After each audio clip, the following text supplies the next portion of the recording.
There's a revolution going on, and it's sort of hard to notice because revolutions take more than a week. For 150 years, we lived in an industrial economy. The Industrial Revolution led to the industrial, right? Now it's over. Now there's a revolution going on and the industrial economy is ending. What the book Linchpin is about is this distinction between a world where you needed to be a cog in a machine, fitting in, doing what you were told, following instructions, being cheap and fast, and it's being replaced by a world where the only people who are winning are indispensable. They're the little piece that holds the whole system together, which is what a linchpin is. That our economy now is revolving around individuals who do work that matters and people who choose to make a difference. Well, you know, there's been a race to the bottom. How can we be cheaper? How can we get more stuff into Walmart? How can we make the packaging bigger and more average? And the problem with the race to the bottom is you might win it, and then you end up at the bottom. And so now we're left with this race to the top. People who can do work that's different and that matters. And the really good news is the people who are best qualified to do that work are entrepreneurs and small businesses, because they're close to the customer, because the person who started the organization is still there and still cares about making a difference.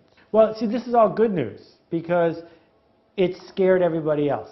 It's made everybody else forget that they need to reach out. It's made everybody else so afraid that they won't do anything interesting, which makes it far easier to be on the edges, far easier to stand out, because everyone else is so afraid. During bubble times, during times when everything's going up, you really have to go out on a limb. Now, just showing up counts as going out on a limb. So the challenge is not to foolishly spend money. The challenge is to foolishly take emotional risks. The challenge is to foolishly reach out to people who might one day hurt you, because that foolish act, which I call art, changing people in a way that they're glad you changed them, is scarce now. And if you can do things that are scarce, people are going to reward you. So let me be really specific. Let's say you sell insurance. You have a little insurance brokerage. In the old days, your job was interrupt as many people as you could. Go up to the Chamber of Commerce dinner, or interrupt someone during a golf game, or pay money to have your name on the Cub Scout uniforms or the baseball team's uniforms.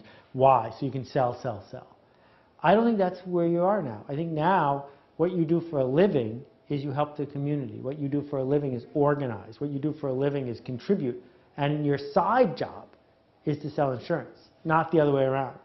That if you become that indispensable member of the community, the deacon of your church, the president of the synagogue, the person who organizes this and solves that problem, and you are there and people know it, then selling insurance becomes easy.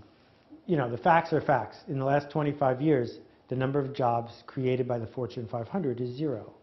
Big companies don't create jobs. We know this.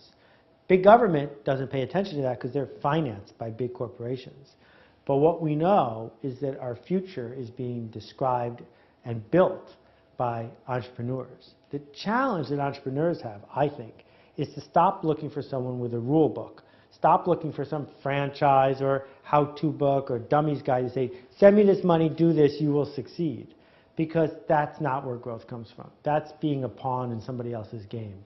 What I'm arguing for is doing the hard work of being original and the difficult work of navigating without a map.